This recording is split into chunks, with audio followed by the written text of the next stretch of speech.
हाय viewers, जैसा कि आप सबको पता है मध्य प्रदेश में सिविल जज की वैकेंसी आ चुकी हैं और उसमें सब्जेक्ट्स का भी डिवाइडेशन हो चुका है। तो उसमें 110 नंबर की लॉ आ रही है, बाकी 40 नंबर की जीएस और अदर पोर्शन है। तो हमने सबसे पहले वीडियो डाला था सिलेबस का, वो हमने कंप्लीट कर दिया है। आज से हम स्टार्ट कर रहे हैं इंडियन पीनल कोड भारतीय दंड संहिता 1860। तो सबसे पहले भारतीय दंड संहिता के बारे में जानते हैं कि दंड संहिता होती क्या है। भारत एक समृद्धशाली संस्कृति का देश है और भारत ने ही दुनिया को सबसे पहले कानून समझाया है, क्योंकि भारत के सबसे पहले कानून लिखने वाले या कानून वेत्ता या कानून के विद्वान जिन्हें कहा जाता है वो थे महाराजा मनु, जिन्होंने सबसे पहले कानून की किताब लिखी। मनु संहिता में सब कुछ दिया हुआ है। परंतु आज जो हम कानून का स्वरूप देख रहे हैं इंडियन पीनल कोड 1860, ये कब आई, ये कैसे बनी, इसके बारे में सबसे पहले हमें जानना जरूरी है, क्योंकि क्वेश्चन आता है हमेशा हर एक एग्जाम्स में, लगभग कई बार आया है। तो जनाब ये हुआ कि 1834 में एक विधि आयोग का गठन किया गया। किसकी अध्यक्षता में गठन किया गया था जनाब? तो विधि आयोग का गठन किया गया था लॉर्ड मैकाले की अध्यक्षता में। उसमें सदस्य कौन थे? मैक्लियोड, एंडरसन एवं मिलेट। एक अध्यक्ष, 3 सदस्य। इसने अपनी रिपोर्ट कब दी? इसने अपनी रिपोर्ट 14 अक्टूबर सन 1937 को गवर्नर जनरल के समक्ष दी और 1937 के बाद ये वाचन किया गया और इसके में कुछ प्रावधान जोड़े गए, कुछ कम किए गए। ऐसे करके सन 1860 में यह पारित होकर कानून बना एवं 1 जनवरी सन 1862 में यह संपूर्ण भारत पर लागू कर दिया गया। अब हम कहेंगे साहब इंडियन पीनल कोड क्यों कहते हैं इसको? क्योंकि लॉर्ड मैकाले ने जिस विधि आयोग की अध्यक्षता की थी उसमें इंडियन पीनल भारत के लिए कानून की आवश्यकता थी। जब अंग्रेजी शासन भारत में आया तो उन्हें सबसे पहले यह महसूस किया कि भारत में हर जगह अपना एक कानून है। जैसे ग्वालियर में अलग चलता था, दिल्ली में अलग कानून चलता था, आपका महाराष्ट्र में कुछ और था, मराठवाड़ा में कुछ और था। तो उन्होंने देखा कि यहां हर जगह अलग अलग कानून है और कोई मुलजिम अगर एक स्टेट को छोड़ के दूसरी स्टेट में पहुंच जाता है तो वो उस स्टेट में कानून, उस स्टेट में अपराध नहीं रहता और दूसरी स्टेट में अपराध रहता है। ऐसे में क्या था, उन्हें शासन करने में बहुत दिक्कत आ रही थी। तो उन्होंने कहा एक काम करो, ऐसी दंड विधि बनाओ कि जो पूरे हिंदुस्तान पर एक साथ लागू की जा सके एवं पूरे हिंदुस्तान को उससे गवर्न किया जा सके। तो उन्होंने लॉर्ड मैकाले की अध्यक्षता में उनसे कहा भैया एक आप ऐसा कानून बनाइए। तो उन लॉर्ड मैकाले ने क्या किया कि हिंदुस्तान के जो विधि ग्रंथ थे वो सारे उठाए, हिंदुस्तान के बारे में जाना कि हिंदुस्तान के लोग हैं कैसे, यहाँ के अपराधों के बारे में जाना, क्योंकि सभ्य समाज है तो अपराध भी होंगे। जब अपराध होंगे तो उनके लिए दंड का प्रावधान भी करना पड़ेगा, क्योंकि अब ये तो हो नहीं सकता कि हाथ के बदले हाथ, खून के बदले खून, सर के बदले सर। ये तो अमानवीय कानून तो चल नहीं सकता था। तो फिर लॉर्ड मैकाले ने क्या किया, हिंदुस्तान के बहुत सारे कानूनों का अध्ययन किया, मनु संहिता का भी अध्ययन किया, मुस्लिम्स में भी जो लोग थे उनके भी अध्ययन किए, अदर जो सारे रिलीजियस थे उन सबके लोग के अध्ययन किए, एक अलग अलग स्टेट्स के कानून के अध्ययन किए। तब जाके ये उनने 1837 में अपनी रिपोर्ट प्रस्तुत की और हमारे सामने जो भारतीय दंड संहिता 1860 है, तो 1860 का 45वां नंबर का कानून ये था उस समय। ये है संक्षिप्त इतिहास, लेकिन इसमें से क्वेश्चन बनते हैं। सबसे पहले क्वेश्चन तो ये बनता है कि प्रथम विधि आयोग के अध्यक्ष कौन थे? तो प्रथम विधि आयोग के अध्यक्ष थे लॉर्ड मैकाले। ये क्वेश्चन हो गया। अब जनाब उसमें दूसरा क्वेश्चन बनता है, इसके सदस्य कौन कौन थे? तो प्रथम विधियायोग के सदस्य थे मैक्लियोड, एंडरसन एवं मिलेट। अब एक क्वेश्चन और आ गया इसमें से ही, विधि आयोग ने गवर्नर जनरल के समक्ष अपनी ये रिपोर्ट कब प्रस्तुत की? तो 14 अक्टूबर सन 1937 को गवर्नर जनरल के समक्ष प्रस्तुत किया गया इसको। अब एक और क्वेश्चन आ जाता है कि ये पारित कब हुआ? तो 1860 में ये पारित हो गया। अब एक क्वेश्चन और आ जाता है कि संपूर्ण भारत में लागू कब किया गया? तो संपूर्ण भारत में लागू किया गया सन 1862 में। अब जैसा कि नाम से ही है कि भारतीय दंड संहिता 1860 का अधिनियम संख्यांक 45। तो जब दंड देने की बारी आई तो जब उन्हें परेशानी होने लगी अंग्रेजों के, तो उन्होंने एक कानून बना दिया।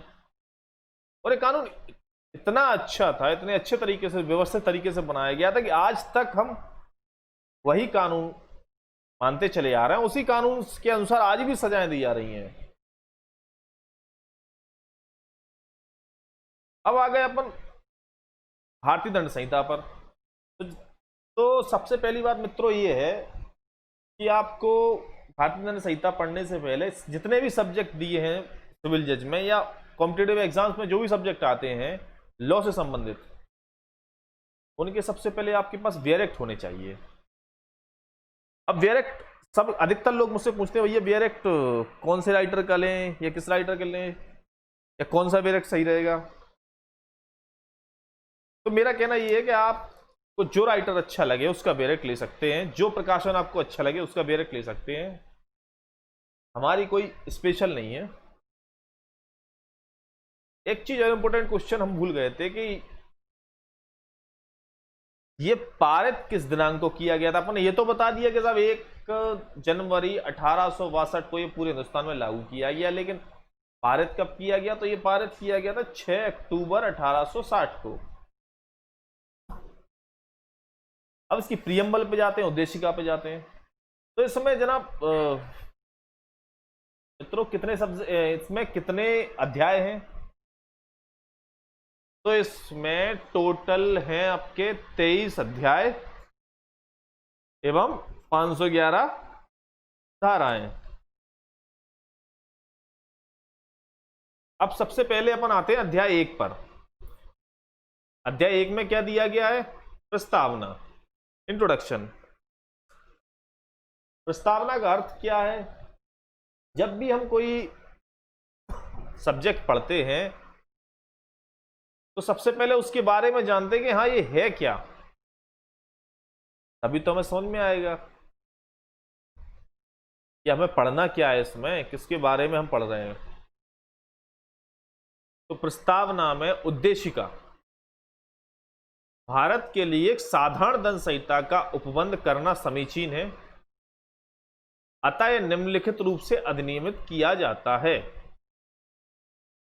मतलब भारत के लिए एक साधारण दंड संहिता का उपबंध करना अति आवश्यक है और इस रूप में यह अधिनियमित किया जाता है। किस रूप में? भारतीय दंड संहिता के रूप में। तो मित्रों अब आती है धारा 1। तो धारा 1 का टाइटल है संहिता का नाम और उसके प्रवर्तन का विस्तार। इंग्लिश में कहेंगे title and extend of operation of the code.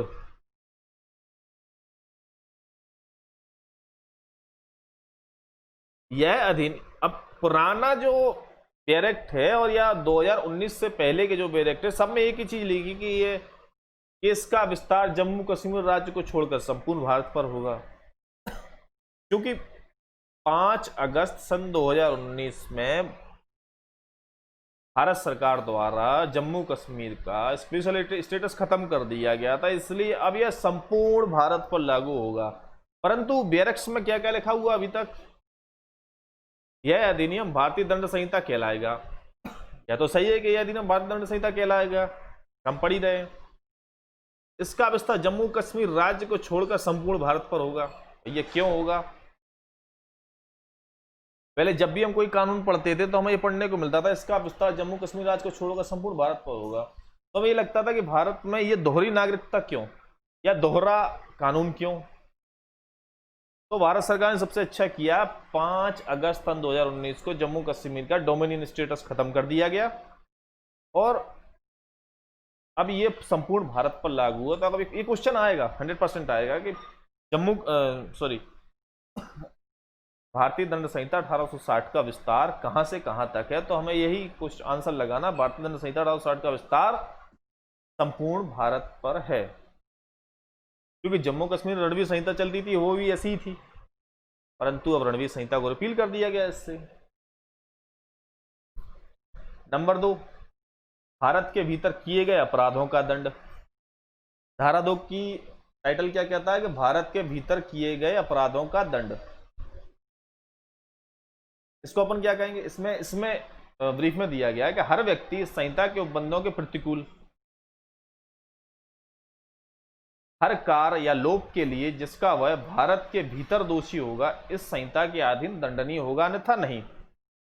अब इसको अपन क्रम से पढ़ते हैं, इसमें से इंपोर्टेंट, इसमें से क्वेश्चन आते हैं। हर व्यक्ति संहिता के उपबंधों के प्रतिकूल मतलब क्या है मित्रों, हर व्यक्ति में ये नहीं लिखा उसमें हर भारत का व्यक्ति, भारत में जो भी रह रहा है हर व्यक्ति, चाहे वो विदेशी नागरिक ही क्यों ना हो, तो हर व्यक्ति संहिता के उपबंधों के प्रतिकूल मतलब संहिता में जो भी उपबंध दिए गए उसके प्रतिकूल जो हर व्यक्ति कार्य करेगा या लोप, हर व्यक्ति संहिता के उपबंधों के प्रतिकूल हर कार्य या लोप के लिए जिसका वह भारत के भीतर दोषी होगा। मतलब हर व्यक्ति जो इस संहिता के प्रतिकूल कोई कार्य या लोप करेगा, मतलब इस संहिता के अगेंस्ट या संहिता के विरुद्ध जाकर कोई कार्य या लोप करेगा जिसका वह भारत के भीतर दोषी होगा, संहिता के अंदर दंडनीय होगा, अन्यथा नहीं। मतलब जिसका वह भारत के भीतर दोषी है तभी वह संहिता के अंदर दंडनीय है, अन्यथा नहीं। अब जनाब इसका अर्थ क्या है, इसका अर्थ यह है कि भारत में जो भी रह रहा है किसी भी प्रकार से अपराध करेगा जो भारत के भीतर दंडनीय है वह संहिता के अंदर दंडनीय होगा, अन्यथा नहीं होगा। मतलब जैसे इसमें एक शब्द, अच्छा शब्द है, 2 शब्द दिए, कार एवं लोप। इंग्लिश में कार को क्या कहते हैं, एक्ट, एंड लोप को ओमिशन। तो कार्य मतलब आप कुछ करके अपराध कर रहे हैं, लोप या कुछ ना करके आप अपराध कर रहे हैं। कुछ करके कैसे अपराध कर रहे हैं आप, कार्य को हम कैसे समझें, कुछ करके कैसे अपराध कर रहे हैं। तो उसके लिए सबसे सरल उदाहरण ये है कि आप डॉक्टर हो, आपका कार्य क्या है, मरीज को दवाएं देना, उसका अच्छे से ध्यान रखना, उसके स्वास्थ्य की उसे जानकारी देना। परंतु आप क्या कर रहे हैं, आप मरीज को दवाएं तो दे रहे हैं लेकिन गलत दवाएं दे रहे हैं, इससे उसका स्वास्थ्य बिगड़ रहा है, उसके स्वास्थ्य का ध्यान भी नहीं रख रहे हैं आप। तो आप कार्य कर रहे हैं ना, आप कह रहे हैं, आप कहेंगे साहब कार्य तो हम कर रहे हैं, मरीज को दवाएं तो दे रहे हैं, बट कौन सी दे रहे हैं, आप गलत दवाएं दे रहे हैं। तो कार्य करके, एक और उदाहरण है, आप जेलर हैं मान लिया, जेलर का कार्य क्या है, उसके अंडर में जो भी कैदी हैं उसकी है जरूरत का ध्यान रखना, खाने पीने से लेकर हर चीज का। परंतु आप उसके खाने का तो ध्यान रख रहे हैं लेकिन खाने में जहर मिला के दे रहे हैं आप उसे, आप कार्य तो कर रहे हैं। तो ये तो क्या हुआ, कार्य का करना जिससे आप अपराध कर रहे हैं। अब आते हैं लोप पर, लोप क्या हुआ, तो सेम दोनों उदाहरण, जैसे आप डॉक्टर हैं, आपका कार्य क्या है, मरीज का ध्यान रखना, लेकिन आप उसका ध्यान नहीं रख रहे हैं, उसको दवाएं टाइम पे नहीं दे रहे हैं, उसको खाना टाइम पे नहीं दे रहे हैं, जिससे उसकी सेहत बिगड़ती जा रही है। तो आप क्या कर रहे हैं, आप लोप कर रहे हैं। लोप मतलब अपने जो आपको कार्य करना चाहिए वो नहीं कर रहे हैं। और जैसे वो जेलर का भी वैसे उदाहरण है कि आपका कार्य है कैदी की संपूर्ण देखभाल करना, परंतु आप क्या कर रहे हैं, ना उसको खाना दे रहे हैं और ना उसको दवाएं प्रॉपर दे रहे हैं। तो ये हुआ लोप, मतलब कोई कार्य आप जो आपको करना चाहिए वो आप कार्य नहीं कर रहे हो, ये हो गया लोप। और जो आपको कार्य नहीं करना चाहिए वो आप कार्य कर रहे हो, ये हो गया कार्य। तो धारा 2 समझ में आ गई। धारा 2 का सीधा सीधा अर्थ है कि हर व्यक्ति संहिता के बंधनों के प्रतिकूल, मतलब कोई भी व्यक्ति, भारत में रहने वाला प्रत्येक व्यक्ति, चाहे विदेशी हो चाहे भारतीय हो, इस संहिता के बंधनों के प्रतिकूल अगर कोई भी कार्य और लोग करेगा जिसके लिए वह भारत के भीतर दंडनीय होगा, इस संहिता के अंदर दंड, इस संहिता के अनुसार विचारण का पात्र होगा। सीधा सीधा सब अर्थ है। अब आते हैं अपन धारा 3 पे। धारा 3 क्या कह रही है साहब? तो धारा 3 कह रही है कि भारत से परे किए गए किंतु उसके भीतर विधि के अनुसार विचारणीय अपराधों का दंड। ये तो इसका टाइटल हो गया। अब इसको अपन पढ़ते हैं। भारत से परे किए गए अपराध के लिए कोई भी व्यक्ति भारतीय विधि के अनुसार विचारण का पात्र हो,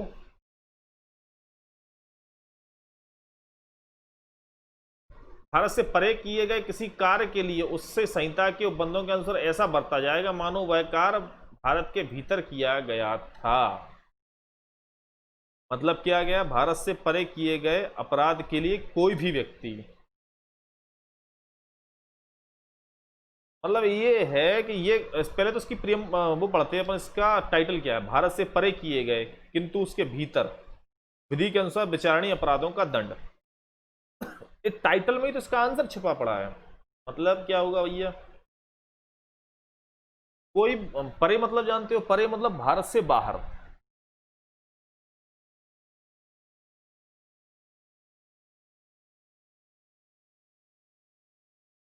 तो सीधा सीधा अर्थ है कि जब भारत के बाहर कोई व्यक्ति अपराध करता है और वह अपराध करके भारत में आ जाता है तो उसको ये नहीं समझना चाहिए कि हम बच गए।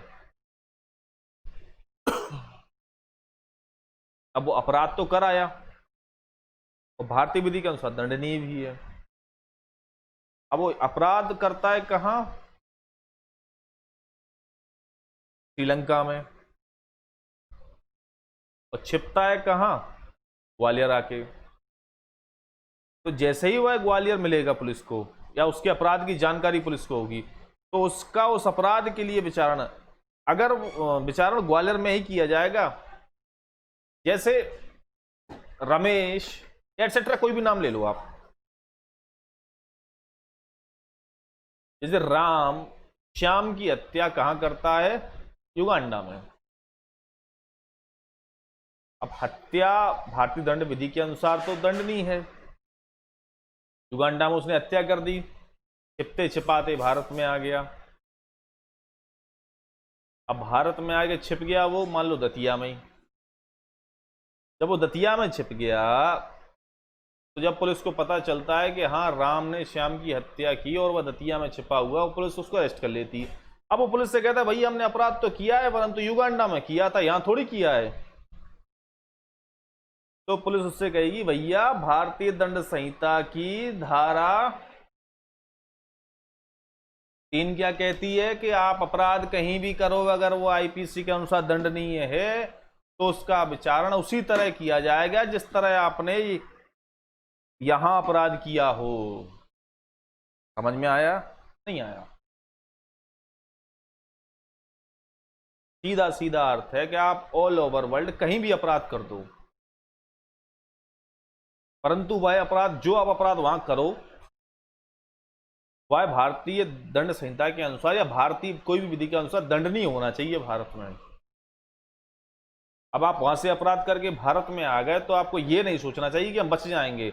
आप भारत में जहां भी मिलेंगे वहां आपको गिरफ्तार करके कोर्ट के सामने पेश किया जाएगा और उसकी ट्रायल भी वैसे ही चलेगी जिस तरीके से उस अपराध की भारत में चलती।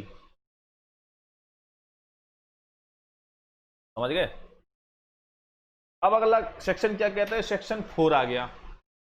धारा 4 राज्य क्षेत्रातीत अपराधों पर संहिता का विस्तार। तो इस संहिता के उपबंध नंबर 1 भारत से बाहर और परे किसी स्थान में भारत के किसी नागरिक द्वारा, मतलब ये कि यह भारत के किसी भी नागरिक पर, ये भारत के, साफ साफ कह रहा हूं, ये भारत के ही नागरिक पर प्रभावी है, भारत के बाहर। ये थोड़ी कि पाकिस्तान के नागरिक ने पाकिस्तान में अपराध कर दिया 300, अब आप कह रहे हैं भैया कि वो तो भारतीय दंड विधि के अनुसार उसको दंड नहीं क्यों करे भैया वो। हाँ, लेकिन भारत के प्रत्येक नागरिक पर लागू होगा, भारत का नागरिक वहां भी अपराध करता है तो उस पर आईपीसी ही लागू होगी। तो आईपीसी क्या कहती है कि भारत के प्रत्येक नागरिक पर, चाहे वो विदेश में हो चाहे भारत में हो, आईपीसी उस पर लागू होगी। सीधी बात है, सब क्लोज ही कहता है इसका। नंबर 2 क्या है, भारत में रजिस्ट्रेटेड किसी पोत या विमान पर, चाहे वह कहीं भी हो, कहीं भी हो, किसी व्यक्ति द्वारा किए गए किसी भी अपराध को भी लागू है। तो उसके टुकड़ों में पढ़ते हैं, भारत में रजिस्ट्रेटेड किसी पोत या विमान पर,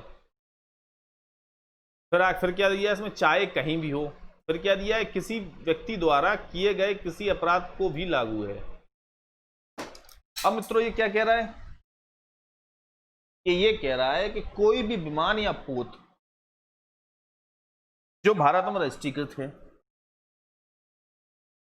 उस पर कोई अपराध किया जाता है, चाहे वो कहीं भी खड़ा हो पूरे विश्व में, उस पर कोई भी व्यक्ति अपराध करता है, चाहे वो किसी भी देश का नागरिक हो, चाहे वो भारत का हो चाहे विदेश का हो, उसके अपराध का विचारण भारतीय दंड विधि के अनुसार ही किया जाएगा। क्यों किया जाएगा भैया, क्वेश्चन अधिकतर लोगों के दिमाग में उठता है। तो भैया इसलिए किया जाएगा क्योंकि कोई विमान या पोत, विमान मतलब हवाई जहाज और पोत मतलब जल में तैरने वाला कोई भी जहाज, ये दोनों भारत में अगर रजिस्टर्ड हैं तो जब तक आदमी उनके अंदर हैं, चाहे वो किसी भी देश के हों, वह भारत में ही कहलाएंगे, क्योंकि वह चलता फिरता द्वीप कहलाता है। भारत का जिस देश का जिस विमान पर झंडा लगा हो वो उस देश का चलता फिरता द्वीप कहलाता है। इसीलिए इंटरनेशनल लॉ, वैसे भी अगर भारत में रजिस्ट्रीकृत कोई पोत है और अगर वो खड़ा अमेरिका में है और उस पर कोई अमेरिकन नागरिक द्वारा अपराध किया जाता है तो उस पर अमेरिका का लॉ नहीं, भारत की आईपीसी ही लागू होगी और उसका विचारण भारत में आईपीसी के अनुसार ही किया जाएगा। क्योंकि आप वो अपराध अमेरिका की धरती पर जरूर कर रहे हैं या उसके एयर एरिया में कर रहे हैं या फिर वाटर एरिया में जरूर कर रहे हैं, परंतु कर कहां पर रहे हैं आप, उस विमान के अंदर या उस पोत के अंदर कर रहे हैं जो कि भारत में रजिस्ट्रीकृत है। समझ गए, भारत में रजिस्ट्रीकृत किसी पोत या विमान पर अगर कोई अपराध किया जाता है तो उसका विचारण आईपीसी के अनुसार ही किया जाएगा। अब ये जोड़ा गया था नंबर 3, भारत से बाहर और परे किसी भी स्थान से कोई व्यक्ति भारत में स्थित किसी कंप्यूटर साधन को लक्ष्य करते हुए अपराध कारित करता है। इसका सीधा सीधा अर्थ है मित्रों कि कोई भी व्यक्ति अगर कहीं भी बैठा हो, अगर वो भारत के किसी भी कंप्यूटर साधन को अपना लक्ष्य बनाकर साइबर अटैक उस पर करता है तो उस पर आईपीसी लागू होगी। उसका विचारण वैसे ही किया जाएगा जैसे कि उसने भारत में रहकर वो अपराध किया हो। अब स्पष्टीकरण, इस धारा में अपराध शब्द के अंतर्गत भारत से बाहर किया गया ऐसा हर कार्य यदि भारत में किया जाता तो इस संहिता के अंदर दंडनीय होता। अपराध क्या है, परिभाषा तो दी नहीं गई कि अपराध की परिभाषा क्या है, तो हम जानेंगे कैसे कि अपराध, इसमें तो केवल ये दिया गया है कि क्या हो सकता है।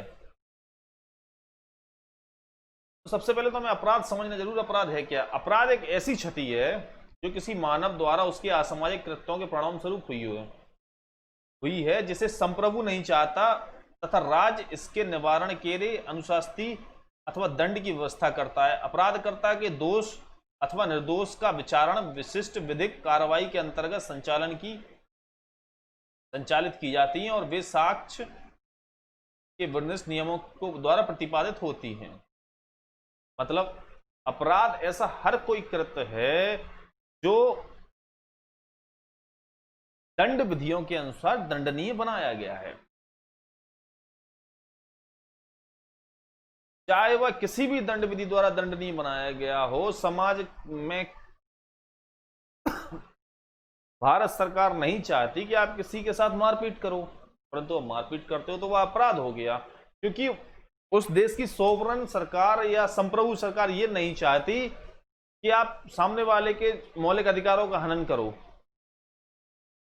अपराध हर वह चीज है जो किसी भी दंड विधि द्वारा दंडनीय बनाई गई है, और अदंडनीय नहीं बनाई गई तो अपराध है ही नहीं वो। अब ये क्या, इसका अपराध क्या कहता है? अपराध शब्द के अंतर्गत भारत से बाहर किया गया हर ऐसा कार्य आता है जो भारत में किया जाता तो आप दंड नहीं होता, सीधी बात है। तो ऐसा प्रत्येक कार्य जो विदेश में किया गया, भारत से बाहर किया गया है, अगर वह भारत में किया जाता तो दंड नहीं होता, तो वो अपराध है, चाहे भले उस देश में अपराध के रूप में ना हो। जैसे एडल्ट्री पहले भारत में अपराध थी, परंतु विदेशों में अपराध नहीं हुआ करती थी, लेकिन आप एडल्ट्री विदेश में करते हो, फिर आप भारत में आते हो तो भारत की विधि का दंड नहीं है, तो आप उसको दंड भारत में मिलेगा ही, अगर सरकार को पता चल जाता है तब। अब सेक्शन 5 क्या कहता है सब मित्रों? सेक्शन 5 कहता है कुछ विधियों पर इस अधिनियम द्वारा प्रभाव न डाला जाना। कितनी अच्छी बात है। सेक्शन 5 किनको गवर्न करता है, किनको बचाता है, तो पहले पढ़ के बताते हैं, फिर हम आपको बताते हैं। इस अधिनियम की कोई बात भारत सरकार की सेवा में ऑफिसरों,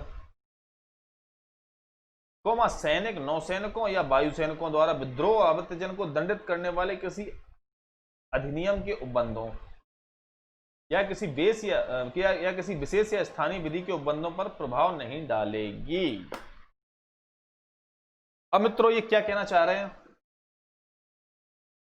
कि भारत सरकार या सैनिक या नौसैनिक किसी पर भी नहीं लगेगी आईपीसी। ये क्यों नहीं लगेगी आईपीसी? आईपीसी तो लागू होगी, परंतु जब आपने कोई अपराध किया हो। परंतु इस धारा का अर्थ क्या है? जो पहली बार पढ़ता है उस धारा में एक हो जाता है भैया कि आर्मी वालों पे लगता नहीं है, नौसैनिकों पे लगता नहीं है, और जो भारत सरकार की सेवार्थ है उन पे नहीं लगता। अरे भैया ये नहीं है इसका अर्थ। इसका अर्थ ये है कि अगर कहीं बलवा हो रहा है या दंगा हो चुका है या कोई भी ऐसी घटना हुई हो जो भारत सरकार या संप्रभु के आन पर आंच आती हो, अगर ऐसे दंगा या बलवा को दबाने के लिए नौसैनिक, भारत सरकार का कोई ऑफिसर, वायुसैनिक ये जब कार्य कर रहे हैं या लाठीचार्ज कर देते हैं या गोलीकांड कर देते हैं, तो इन पर आईपीसी लागू नहीं होगी, क्योंकि ये आप उस समय अपना कर्तव्य का निर्वहन कर रहे होते हैं। परंतु अगर कोई नौसैनिक या सैनिक ये लोग घर पे आए अपने छुट्टी पे और उन्होंने वो अपराध कर दिया तो आईपीसी इन पर लागू होगी। परंतु कब नहीं होगी? जब ये भारत शासन या भारत सरकार के निर्देशानुसार कार्य कर रहे हो कि भाई जाओ वहां दंगा हो गया, उसको आपको रोकना है, कैसे भी रोको। अब शूट एट साइड के ऑर्डर थे, दंगा हो रहे थे, कलेक्टर साहब ने कहा भैया शूट कर दो, तो बेचारे वो तो सिपाही थे या तो ऑर्डर के थे, ऑर्डर का पालन करना था, उन्हें साहब शूट कर दिया। अब आप कह रहे साहब इन पे तो हम आईपीसी लगाएंगे। तो इन सबको बचाने के लिए इस धारा को जोड़ा गया है। इसी तरह प्रथम अध्याय समाप्त होता है। अब हम आपके साथ डिस्कशन करेंगे क्वेश्चन आंसर्स का। तो हमने ये सोचा है कि हर एक दिन बाद हम आपके साथ 1 घंटे क्वेश्चन आंसर डिस्कस किया करेंगे, जिससे आपका क्या है कि सब्जेक्ट पे ही पकड़ बनेगी और अलग अलग बुक्स के क्वेश्चन आंसर्स मिलेंगे हमें। हमें आलस लगता है क्वेश्चन आंसर लगाने, ज्यादा से ज्यादा क्वेश्चन आंसर लगेंगे और आप उस क्वेश्चन आंसर की वीडियो को जितना ज्यादा सुनेंगे आपको वो क्वेश्चन आंसर याद होंगे। परंतु त्रुटि हो सकती है आंसर बोलने में, तो उसको आप ध्यान रखें कृपया। इसी के साथ हम आपका आईपीसी का अब पढ़ाएंगे हम अगले क्लास में आपको अध्याय 2 साधारण स्पष्टीकरण, जनरल एक्सप्लेनेशन। ठीक है, अगर आपको ये वीडियो पसंद आया हो तो हमारे चैनल को सब्सक्राइब करें, बेल आइकन दबाएं एवं लाइक करें, ज्यादा से ज्यादा शेयर करें। जय हिंद, जय भारत।